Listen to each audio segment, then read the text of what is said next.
Just feel it. Yeah, you talk to him. Shout out to the DadCast Nation. Yo, see, this is the perspective of a dad. Cast it to whomever's interested. Come take this ride with your boy, and I promise to keep it interesting. I'm invested in learning life's lessons so we can grow together. I know the weather be switching up on you, but listen up. It's just life's journeys. This would turn me into a teacher, a father, a husband, a preacher, and I'm trying to reach the top. A writer, an author, an actor, and a director. So when you see the world through my eyes, it's like a reflector of all of that. And I'm all of that, but it's much more to do. See, life is just your movie, and your role is yours to choose. We only get one life to live, and I live my life with prayer. This the DadCast Podcast, so hit that like and share. Hit that like and share. Hit that like and share. Hit that like and share. Hit that like and share. Yeah, hit that like and share. What's good, everyone? Hey, welcome to another episode of the DadCast Podcast. I'm your host, Lavelle Lemonier, and man, I am excited about this episode. Hey, before we get started, I got to give a big shout out to my lovely wife, Dr. Lavelle Lemonier, for all of her support and help with this broadcast. She's a co-founder, and a lot of times she's the inspiration about a lot of the topics that we cover. Also, to our sponsors, I've got to say thank you. Thank you so much for believing in what we're doing and for being a part of the DadCast Nation. Hey, remember to check out the DadCast Podcast on Instagram and TikTok. You can find us using the @ the DadCast Podcast, or just the @DadCast Podcast. And of course, please like, share, comment, leave your comments. I love to read comments from our audience. And subscribe to our YouTube channel as well. To our great DadCast Nation, hey, we wouldn't even be here without you. So thank you so much to all of the DadCast Nation that's around the world watching all of these episodes. We're so happy to be into our 6th season. And again, we couldn't do it without you. Now listen, folks, tonight's guest, I came across this guy on Instagram, and it just kind of blew me away. The information, the knowledge that he brings to the table, the way he delivers the information, it was very captivating, and it got my attention immediately. And so I know you're in for a treat during this episode. He has a wealth of knowledge to share, and I can't wait for us to get into these topics that we've talked about and we will discuss on this episode. Some of those topics include financial literacy, financial management, investments, and one of his specialties, among many others, social media monetization. All right, DadCast Nation, help me welcome to the show, Mr. George Pitts. Welcome, Mr. Pitts. How are you? I'm good. Thank you so much for inviting me to the DadCast Nation. I'm really excited about this interview today, and just thank you so much for just bringing me on and having me on as a guest to your audience. Yeah, absolutely. I think our audience will find out some good information about you and about the topics that we cover. And so we're going to get right into it, if you don't mind. Tell me a little bit about you and your story, and what, and we talked about this a little bit off camera. I think that it's important that when people listen to someone about financial literacy, that it comes from a place of qualification. So if you don't mind just telling us a little bit about your background, how you got to this point, and what qualifies you to talk about these subjects. Absolutely. Well, I'm in agreement with that. I don't have like a, MBA or an accounting or anything like that. Literally, it was from the School of Hard Knocks. It was from a real life experience. So to give you a little bit about my background is in tech. I've been in the tech industry for many years, worked my way up, and, got into entrepreneurship and different things of that nature. Finances was not taught in my house growing up. I think the most that was taught to us financially was, I was raised by my grandparents, and my grandmother used to always say, whenever you go somewhere, just make sure you have your own money, right? Don't go somewhere with someone and expect them to pay for your food or expect for them to pay your way. Like, always make sure you have your own money. That was about the extent of financial literacy when it came to our household. So, again, kind of how I got started was, I got married, me and my wife, we got married in our mid-20s, and we weren't taught a lot about finances, right? Just, general parables and principles, pay for your own way and those kind of things, but not really about saving, investing, or managing your money. And so when we got married, we were young, we, were living in an apartment, and we were kind of, just starting out in life. And what happened, Lavelle, is me and my wife got hung up in the check cashing cycle. I don't know if you guys are familiar with that, but this is basically where you go to a check cashing company, you give them a check for $500, and this is the exact scenario that we did.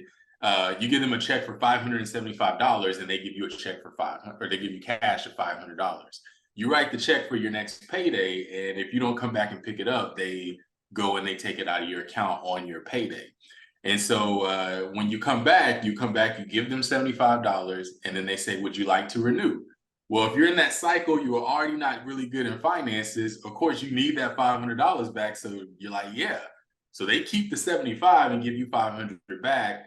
And that's how the cycle starts. We were in that cycle of Lavelle for about 18 months. So to give you guys some clarity around this, we paid over $2,200 to this check cashing company to give us that same $500. Right. So they imagine. Go ahead. No, I was just going to say that that's an interesting story, and I didn't know that about you guys. But real quickly, back in the 90s, I had a cell phone store called Malachi Communications. And I was downtown, and some people used to come in all the time wanting to borrow money. So I found this company that would front the money to me as a business, and I would loan them the money, and it was exactly that. It was the payday loan shark syndrome, I like to call it.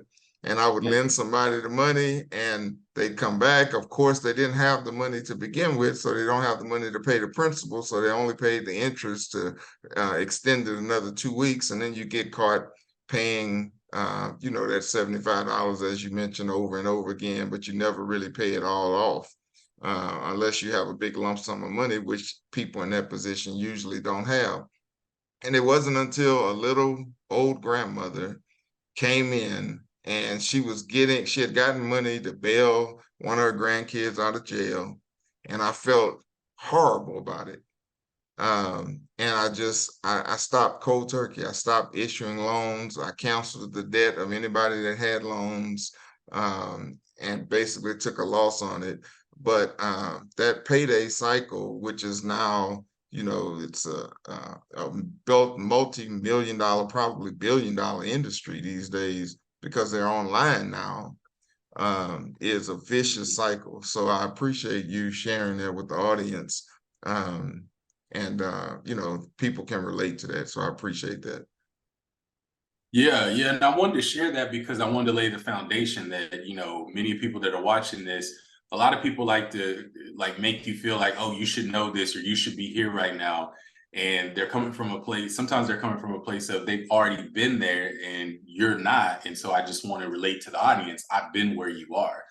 And so, fast forward, we broke the cycle. And the way that we broke it was we went in and we paid that $575. And they said, would you like to renew? And I said, no. That was the longest 2-week period probably that I can remember. I mean, that 2 weeks felt like 2 years, right? But it worked because we never got back in that cycle again. So fast forward about 3 years later, we were getting promoted. My wife is in the healthcare industry. I'm in the tech industry at the time. And we get promoted where our income's going up. So we file our taxes and we get our taxes back. And we see that we made over 6 figures. Now, at that time, that was a lot of money, for a couple, we're living in Oklahoma. Our total bills every month was probably about $2,000 a month, with all of our expenses. I mean, it was cheap. And so I was like, we made this kind of money, but we were renting. We still had 2 car payments. We were still living paycheck to paycheck. And I said, okay, we made I think it was like $119,000 collectively. And I said, this doesn't make any sense. Our expenses are less than $40,000 a year. Where's our money going? So we had a trip planned. We were going to go on vacation. And I told my wife, I said, instead of going on vacation, I want to take this time off and just focus on learning about credit, because our credit was really bad. That's why we couldn't buy a house. But we were paying a rent at the time of what it would cost for a mortgage. So she agreed, and I took that whole week off, and all I did was learn about credit and finances. This was I had joined a forum called creditboards.com. It was before Facebook groups and stuff. It was a forum. And that's where I got my first instance into credit, how it worked, how to repair it, and most importantly, like how to manage it. And that's how I learned about budgeting. I learned about the 50-30-20 budget. And I was able to, my scores were in the high fours, low fives, and my wife's was like a mid 500. I was able to get our scores up 120 points in around 3.5 months. And we were able to save for the first time ever just over $4,000 in 6 months. That's how much disposable income we had that we just didn't realize that we were overspending. And we ended up qualifying to build our first home. We built our first home. We were able to furnish it with money that we saved. And I became obsessed with economics, with financial literacy, with credit, because I saw it work for us firsthand. My parents never owned a home. My grandmother had a home, but we had lost it when we were younger. So she was renting and rented for many years. And so for me to not only buy a home, but build our first home, which hadn't been done in our family, I was sold on, okay, I need to really like hone in on this. And so I just became very passionate about finances, about our credit. We continued to grow it, continued to do it. And I ended up telling my testimony on social media, and had several people ask me to, hey, do you do coaching? Do you do courses? Which I knew nothing about any of that. And fast forward, here we are, 8 years later now, and we've helped over 10,000 people fix their credit, improve their finances, and build, income streams by monetizing. So that's kind of my background and how I got into it and how I continue to do it still to this day. Right. You mentioned credit repair, and I want to touch on that for just a moment. It appears to me that the credit repair industry is almost predatory at this point. There are a lot of people out there on the internet who prey on people who are desperate and then sell them a bill of sale that we can repair your credit in this amount of time. We'll fix it. You're going to buy the big house, you're going to get all these credit cards and these things, but pay me $39.99 and all your problems will go away, basically. How do you respond to that? Because there are a lot of people, especially some who are watching, who are going to be leery of another person even mentioning the word credit repair, the phrase credit repair. How do you respond to that? I don't like the word credit repair.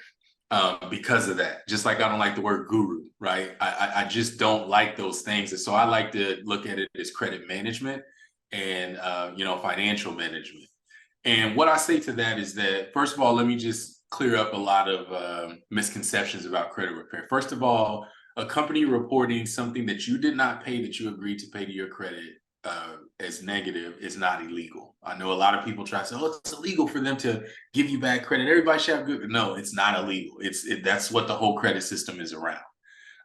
Second of all, filing a police report saying that you've been, that you believe that you've had your identity stolen is illegal and wrong when it comes to credit repair. That's how a lot of people are telling individuals, we can get your whole credit cleaned in this amount of days for $39.97. The first thing they tell you to do, call your local police department, file a non-emergency police report, send it to us, and we'll take care of everything. Because then they just send the bureaus that saying, I was a part of identity theft, and they ask, send us a police report and we'll remove everything off your credit. You just paid this person $4,000 for that, but you just put yourself in a bad situation. There was a person in, I believe, Houston that got in trouble for this just like 2 years ago, where they it ended up becoming like a federal case or something, or it might have been state, but it was bad that this person was repairing people's credit, telling them to do that, and ended up being illegal. So my thing is to let you first know,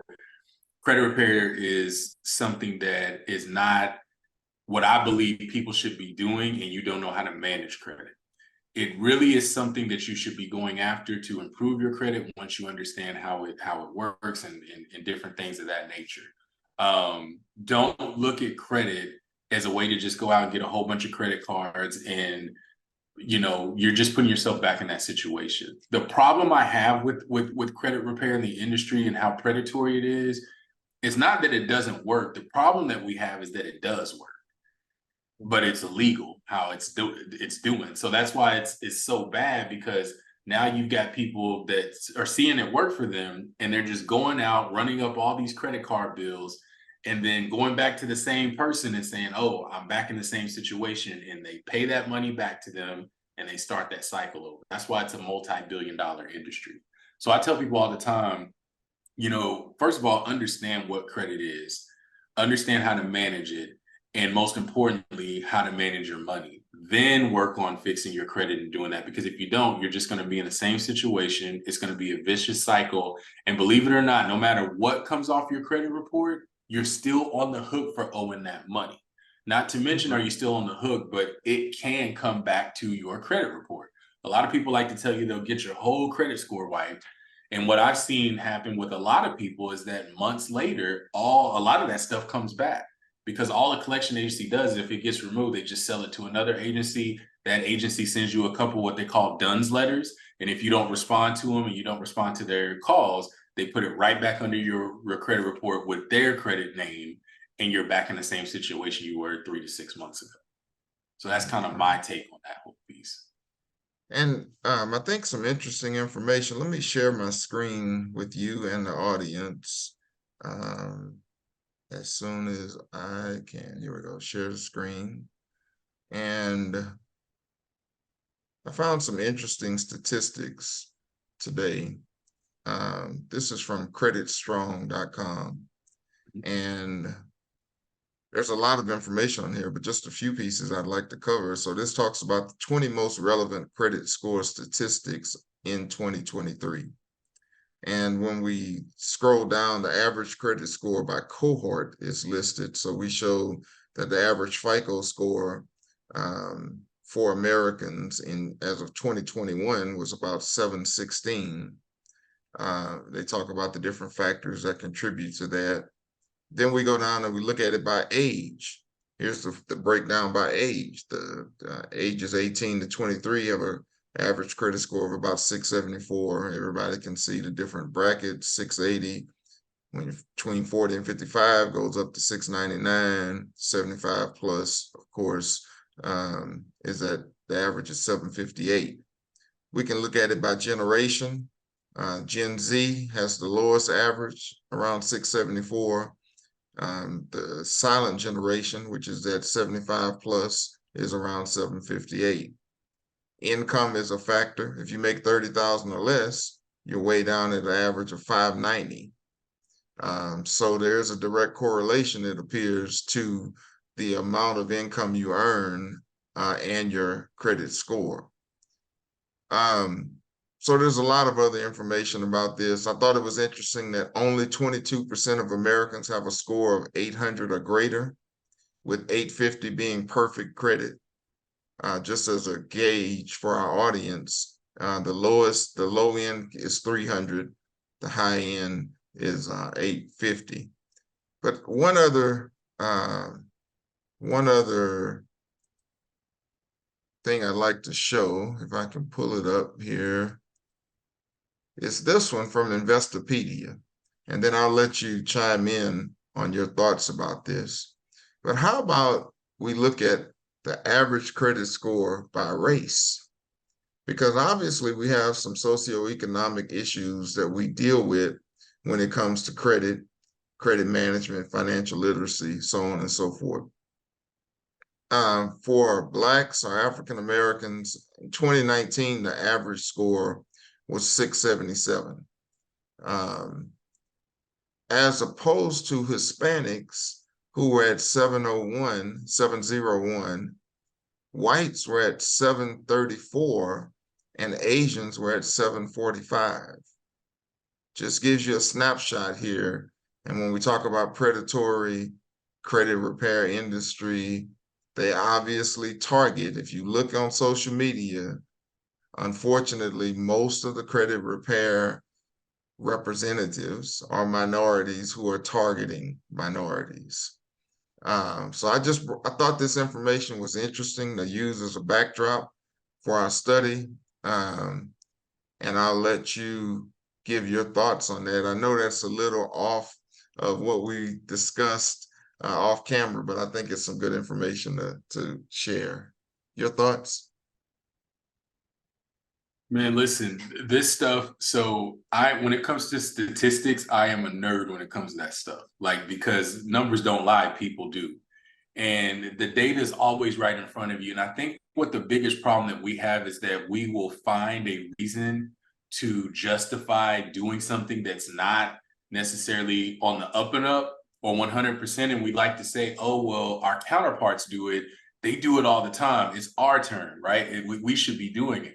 But we don't realize, like, for instance, the whole business credit thing. You have a lot of people that were doing the business, they're still doing it. Oh, here's how to get $50,000 in 30 days.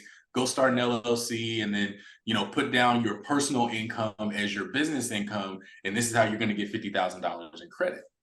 And then people will say, well, they do it all the time. Our counterparts do it all the time.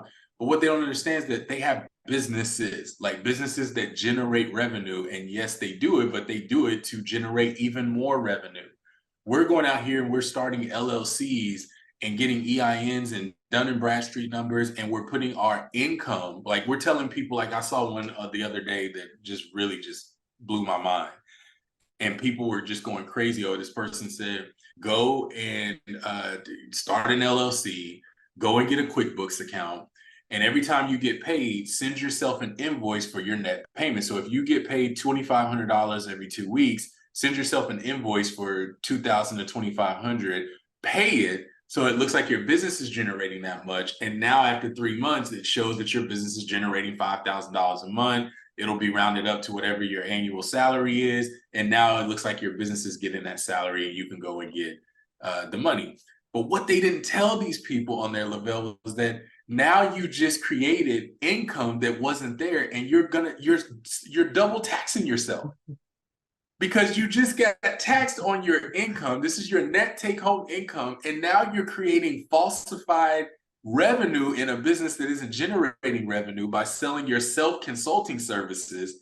And so now your business is going to be reporting, let's say you made $85,000 and you generated $85,000 worth of invoices to yourself. Not only did you get taxed on the $85,000, or let's just say the $100,000 that brought you down to $85,000 in net, but now you're going to be on the hook when you get this 1099 from, QuickBooks or whoever that you send the invoices through, that you're going to have to be on the hook for as well. But all of a sudden you got all this business credit. So then they tell you, oh, well, just pay your bills with your line of credit, and then do these transfers to these different credit cards. And it's just crazy. But I say all that to say, we have to understand that doing business the right way is okay. Yes, we are playing from behind on a lot of different things. The dollar only stays in our community for less than an hour, when it stays in the Jewish community for several weeks, right? Not to mention, we are the second largest minority. We are the largest minority group in the United States, but we're at the bottom when it comes to wealth. When you look at the Jewish community, the Jewish is the smallest minority in every country that they represent, but they're always in the top 3% when it comes to earnings and wealth. And so what we have to look at is, what are we doing wrong? Well, number one, we're not doing any kind of group economics. Jewish, Asians, and even the white community, what they do very well is they work together. In the Jewish community, there's a book I read called The Jewish Phenomenon. It's a great book. I think everyone should read it. They tell their kids at 15 to go and get a job that pays a high income. So become a doctor, become a lawyer, become an accountant, become a nurse practitioner, like something that generates 6 figures, and have a 7-year plan to start a business. When you get to your 7 years and you save this much, everyone in the community will match. So if you, let's say they're like, okay, in our community, we need someone to go start a laundromat, or we need someone to go start a trucking company or this. If you put up, I think it's like if they put up 25%, the community will give the rest for you to come up with your full 100% and give you a 0% loan that you pay back slowly to the community. Or if you're in that family, that's just a gift to you for starting that business. But us, it's like, we want to find out who's going to be in charge, who's going to run the business. And, I want to be in charge and I want to be the boss. And it's like, we have to figure out, like, we have all these needs in our community. We need to have hair stores, right? But they're coming to our communities and starting hair stores. We need laundromats, but we have other people coming to our community starting laundromats. We need convenience stores and bodegas. We have everyone else but us having convenience stores and bodegas. We have to get to a point to where it's okay to do legitimate business and it's okay to do business together. Until we can get to those two things, you're going to constantly see us at the bottom of the wealth gap, at the bottom of the credit gap, at the bottom of how long money stays in our community, because we can't get out of this thing of, when we see one person going up, how do we pull them back down without doing it? And when someone does go up, it's because they find a way to prey on our own community. We buy into it until it doesn't work anymore, and then we move on to the next thing. Yeah, because absolutely. And that's a good take. And, what if in the minority community, specifically the African-American community, people who legitimately understand how to manage wealth and credit do it for free and help everybody come up and everybody excel.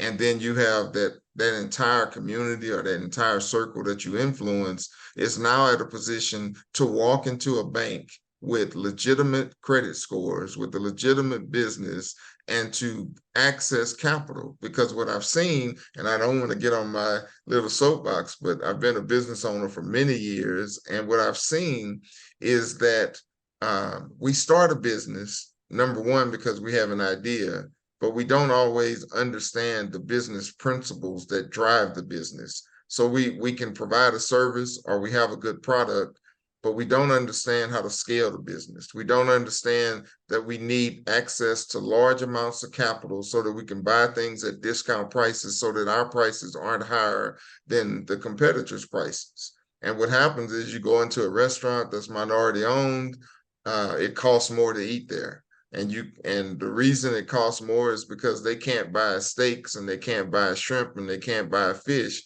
at the same rates that other restaurants that have buying power can, which allows them to charge a lesser rate and get more people in. At the end of the day, they're making more profit than our business is in many cases. So what you're saying is spot on, and it goes across many lines: personal finance, business finance, all those things tie in together.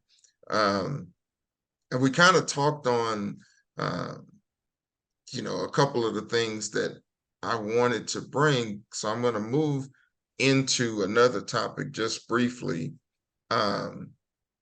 investments. Now, the cryptocurrency thing sprung up for a minute, and people were, Bitcoin. And, you buy this crypto and you can turn it over and you're going to be rich in 30 days, kind of things. And same thing, with other types of investments, the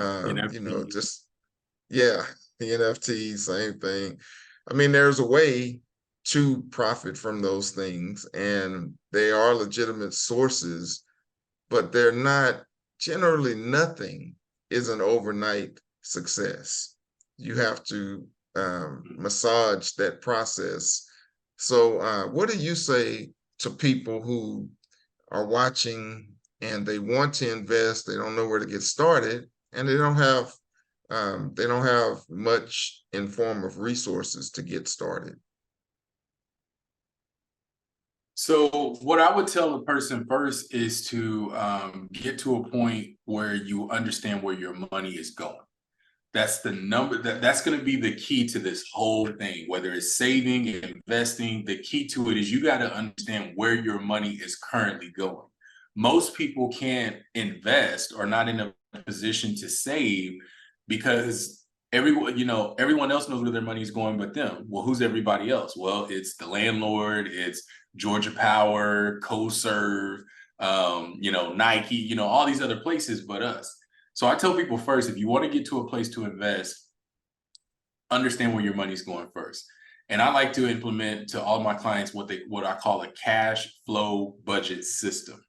And what a cash flow budget system is basically where you have, I like to call it, what I like to use is a combination of the 50-30-20 budget, which is basically 50% for your needs, 30% for your wants, and 20% for savings and investing. Now, what I do is I flip the last two. I do 50% for your needs, 30% for savings and investing, and 20% for your wants. But I once I do that, then it's basically turning that into a zero-based budget, right? So it's more of a hybrid. So you have those buckets, and then that means every dollar has an amount. And what ends up happening is that when you find out where your needs are, right, which is your expenses, and then you go to the 20%, which is your wants. And your wants needs to be things like if you got an iPhone that you're paying on your cell phone bill. If your cell phone bill is $225 a month, but $50 of it is for your iPhone, you could put the $135 or whatever it is under your needs. But whatever the cost of that cell phone is needs to be under your want. Same thing with your car payment, any credit card debt, because you used it to get something you wanted. And what this does is that once you got your 50% of your needs done and your 20% of your wants, you now create what we call this disposable income cash flow, which goes into your 30% bucket. So a lot of times what we found is that we've seen people when they've done the 20%, they had like 38 or 40% left over. So if let's say you got 38% left over, you put 30% towards your savings and investing, and that extra 8% can go towards something else. It could go towards paying down more debt. It could go towards, going into more investing, but you got to know where your money is going first. Once you know what your money is going, the 3 tried and true investments out there that stood the test of time is real estate, securities, and precious metals. That I'm always going to stick with that. I've got crypto, but you can't go back and look at any of my videos where I talk about it, right? Because I don't understand it enough to first teach about it. And it hasn't been around long enough to where I trusted enough to teach my audience that. But I have crypto, right? So what I tell people, pick a lane and start with that first. So if yes, I've got real estate, I've got stocks, I've got precious metals, but I started with stocks first, right? Then I got into real estate, and I started doing precious metals. So whenever it comes to the stock game, securities, it's, you got multiple buckets. There's index funds, there's individual stocks, and there's ETFs. I like index funds and ETFs. I would tell people to go and learn about that and putting yourself in a position to where you could invest, even if it's just $100, invest that into it. The sooner you invest, the more it compounds and it grows. Because now in the market, Lavelle, you can buy what you call, you don't have to buy like a whole share of a stock. You could buy $100 worth of a $500 stock, right? You could buy, parts of it. And so now they've made it more accessible for people to do it. That's where I would start with first. Understand, go and look at, what an ETF is, which is just a bucket of multiple stocks in one fund, right? It's called an exchange traded fund. Index funds are very similar. They have multiple, investments that are in a fund. As long as your fund, the fund management fee is really low, look at something that's been around for a long period of time that pays a dividend, and just go learn and invest into something like that. Because if we can get more money into the market, we're now putting the money in control of people that it's their responsibility to grow it. CEOs are hired to grow a company.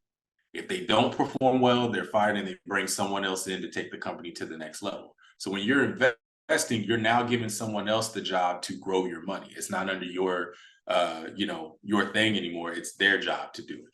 And so that's how I look at the investing part from stocks. And then while you're doing that, put money into like a high interest yield account and start saving money. Because if you get to a part where you've got enough to put down 15%, now you could look at investing into investment properties that generate income, like multifamilies, duplexes, fourplexes, or even single family, where you can now create a cash flow system from that. So I know that was a lot that I'm throwing out, but that's when it comes to this investment talk, I love talking about this, because this is where we create generational wealth when we go to this stage of the game. Right. I taught for a few years at the university level, and one of my economic classes, what I did was, as for 30% of their semester grade, they downloaded this app that was an investment app, and whoever the top earners were at the end of the semester, they were exempt from the final, and it counted for 30% of their grade. So this got them, it's a real, there are games out there that really, you're investing in the real market, but it's virtual. And so I think another good thing for people who are interested in investing and maybe don't have a lot of money to stand to lose at this point, you do some, it sounds funny, but you play an investment game and learn how the markets work. And it's really important, even if you're going to let somebody else grow your money, you should have a basic understanding of how the markets work, so that you can follow your investments and understand what's being done on your behalf. That's the little caveat that I throw in there. I agree with that 1,000%. What I would tell people, that's how I learned. What I tell people to do, go open up an account with Fidelity or Charles Schwab and ask them for a paper trading account. And that's where they give you an account, and they'll say, how much do you want in it? You'll say, oh, give me a paper trading account with $100,000. And it's fake money, but you're trading real securities, whether it's index funds, ETFs, regular stocks. And that's a great way to learn. Go to Investopedia. They've got a lot of great content out there, and just start playing with it until you see that $100,000 getting bigger. If it's dipping below 100,000, that means you're in the negative. But when you start seeing that thing trend up and you're seeing you're making good investments, then you can say, okay, I feel a little comfortable now taking some of my money and putting it into this stock that I've been invested into, and you'll start to get the hang of it. So yeah, paper trading accounts is one of the best ways that has the no risk and gets you comfortable with learning, so you can get confident enough to put your own money into the market. Absolutely. A person that's living paycheck to paycheck, or in some cases, their check is gone before they even get their deposit. They already know as soon as it hits, the account is overdrawn, and I've got, these 5 bills that I have to pay, and I'm still going to be short on what I owe. And we know in many cases we've put ourselves in those positions because of some bad decisions. But nonetheless, that's their reality at this point. What do you say to that person, or those people who want to turn things around, but they're caught in this particular cycle of life right now? I'd say, from just my own personal research, and this is a Jordanomics answer, is what I've seen with most people that's happened to are people that have all of their eggs in one basket. So what I tell people to do is, you need to have multiple accounts. Have an account just for your wants. So get an account for all your fixed expenses, right? Or not your wants, I'm sorry, your needs. So I call this your fixed expense account. This is an account that for all your expenses, that'll stay the same every month. So rent or mortgage is the same.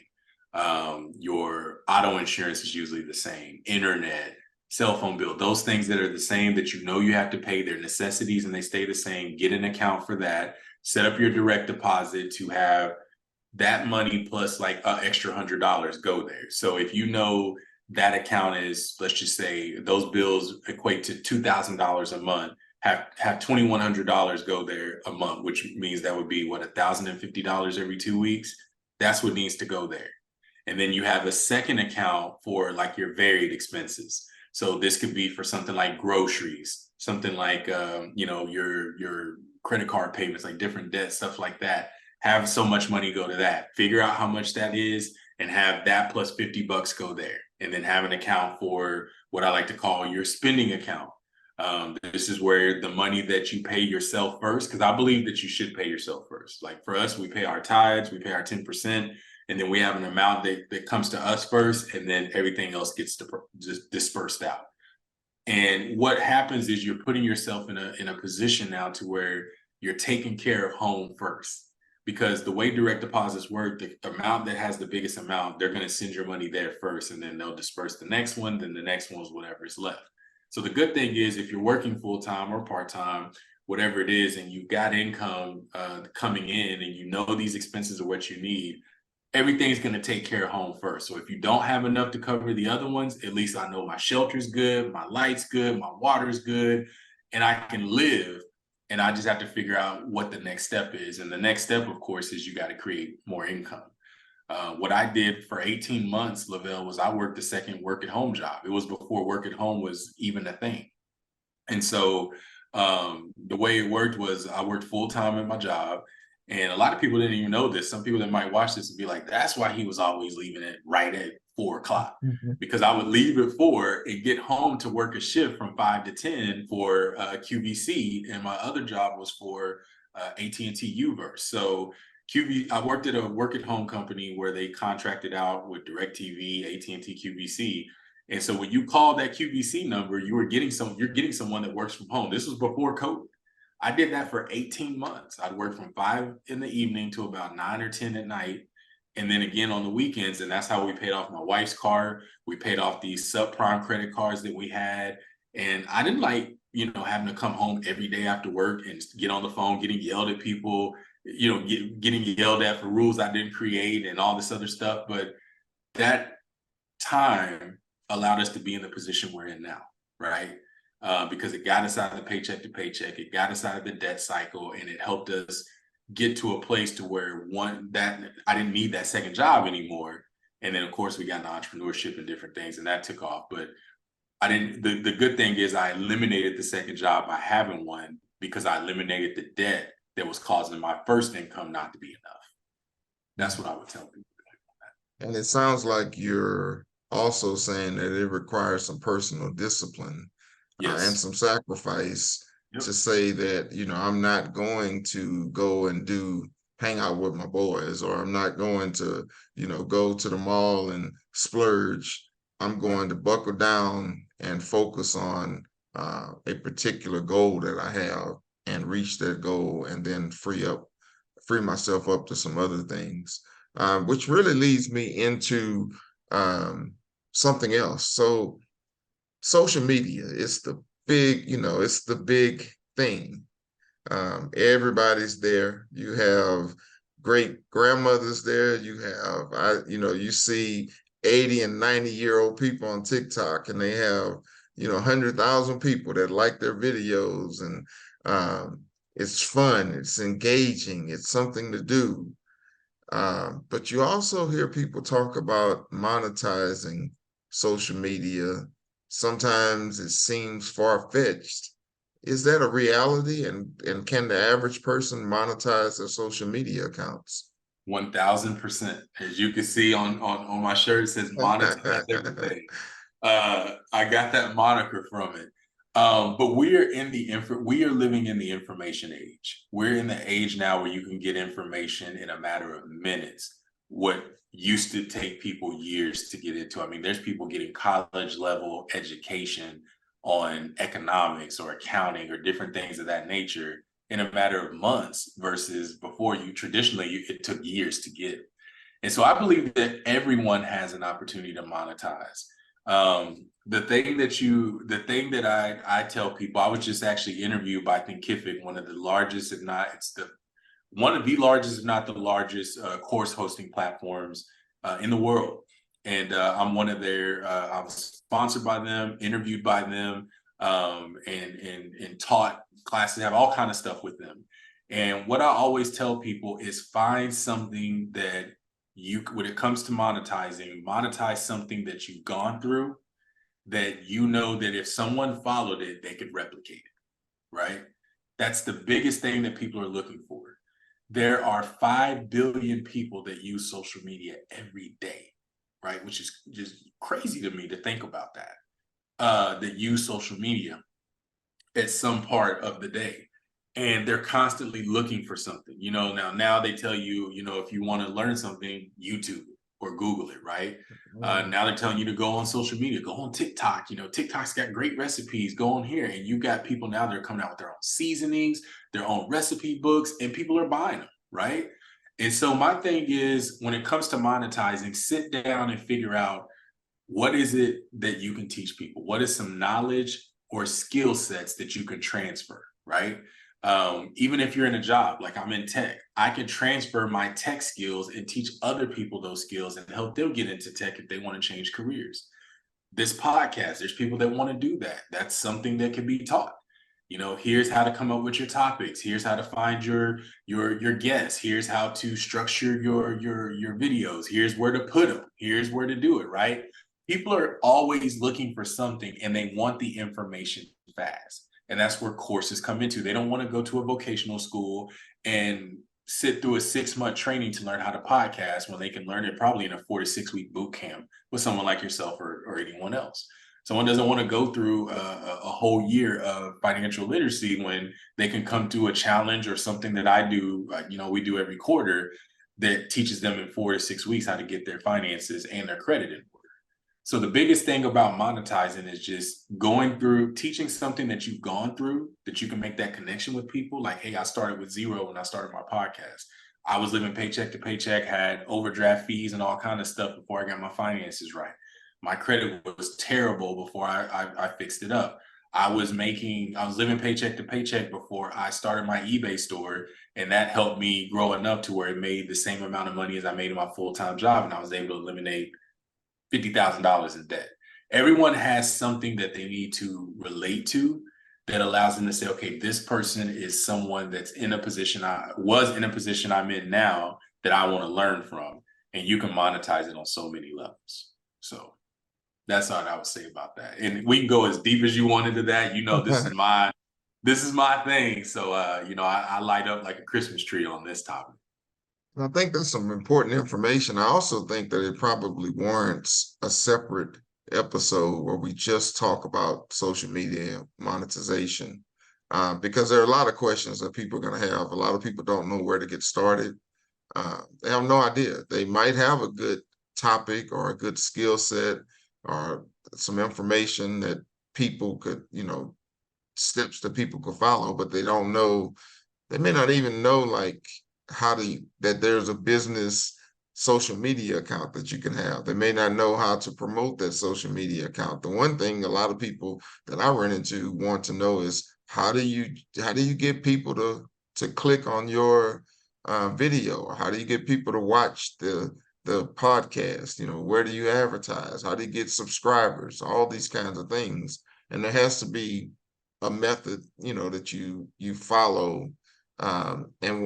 And then, without spending a lot of time on this, I think people have to understand that, again, there aren't many get rich quick, get popular quick, get social media, whatever you call it, like viral quick. Yeah. You have to be consistent with it. You have to find a niche. And then you have to have steps that you take to engage a platform so that people will want to get more of what you're offering. So I think that that will be something maybe we can come back to and spend some time on, just a dedicated episode. DadCast Nation, if you're watching this and you find that is something that you're interested in and you would like to see a podcast episode on just how to monetize social media, leave that in the comments. Send an email, dadcastcomments@gmail.com. You're going to have George's contact information here at the end of this episode. And so reach out. Let us know that that's something that you want. And I'm sure we'll be able to schedule a time to come back and just talk specifically about that. And that leads me to our last question, or the last thing I want to bring up is, how do people follow you, and what kind of services and products do you offer, and how can they find out more information about what you're doing and what you're offering? Yeah, absolutely. So you can follow me on any platform under The George Pitts. So that's on Instagram, TikTok, soon to be YouTube, The George Pitts. That's where all of my content is. And even on Clubhouse, George Pitts is well over there. That's where you can find me. You can also go to my website, mrgeorgepitts.com. I've got several blogs out there. And different information around, building your income streams and getting your finances in order. I have my books on there. So those are the platforms that you can reach out to me on. Definitely shoot me a DM. I love DMs. Shoot me a DM. Let me know that you saw me on the DadCast, and any questions that you might have. So those are the platforms that you can find me on. I have my own academy called the Monetizing Academy, where we've had over 32,000 students through multiple trainings that we have. We have a training on building your own course called Course to Profits. We have the Ultimate Credit Repair Masterclass that teaches you how to get your credit in order, how to structure your finances, not just running these plays that they call them. Like, it's really sit down, strategic, coming up with a plan so you don't have to take it again, or you don't have to go pay someone to do it again. We've got trainings on finding your target audience, building your Instagram following, multiple trainings on everything. And we've made all of our trainings $50 or less. And the reason that we did that was because we wanted to make the information available to people. You have people selling, like you said earlier, $3,000, $4,000 programs where they're just having you do most of the work illegally by, going and doing something that isn't right. And then they're just sending a letter with that confirmation saying that this is fixed, or they're telling you to go get a whole bunch of business credit, then go pay $20,000 to get on this podcast so you can get a lot of followers, then pay $10,000 to this guy to take some pictures. Like, we teach you the strategic, organic way to do it, because it still works. It's not the sexiest, but it still works, and it allows you to do it the right way, without constantly having to keep that type of situation up. So you can find out more information about that on mrgeorgepitts.com or the monetizingacademy.com. Well, it's great. I appreciate you sharing this wealth of information with our audience, for taking the time to talk with me. We're definitely going to come back, DadCast Nation. I think if he's available, we'll schedule some time to come back and talk just about monetization. But let me caveat that by saying, if you want it. So if you're watching this podcast, you're listening to it on Spotify, Amazon, Pandora, all of the places that you can hear the audio version of this. If you want the information, either go find me on social media, or find George on social media. Let us know, and we'll put something together just to give you some information, which will probably drive you to his academy. Absolutely. George, it's been a pleasure. I really appreciate you taking the time. Like I said earlier, I think the DadCast Nation is going to be better for having seen this episode. Folks, make sure you tune in. We've got several more episodes this season. Remember, like, share, comment, subscribe. Follow us on all the social media platforms. Stay tuned, because we've got a lot of good things coming. Make sure you go and follow The George Pitts on social media. Go to mrgeorgepitts.com. You should see that on your screen now. And then he has the Monetized Academy. Make sure you go and check out the information about that. Until next time, I want to bid you farewell. And as I always say, peace and blessings to everyone who's watching. Take care. Yeah, you talk to him. Shout out to the DadCast Nation. Yo, see, this is the perspective. perspective of a dad, cast it to whomever's interested. Come take this ride with your boy, and I promise to keep it interesting. I'm invested in learning life's lessons so we can grow together. I know the weather be switching up on you, but listen up, it's just life's journeys. This would turn me into a teacher, a father, a husband, a preacher, and I'm trying to reach the top. A writer, an author, an actor, and a director. So when you see the world through my eyes, it's like a reflector of all of that. And I'm all of that, but it's much more to do. See, life is just your movie, and your role is yours to choose. We only get one life to live, and I live my life with prayer. This the DadCast Podcast, so hit that like and share.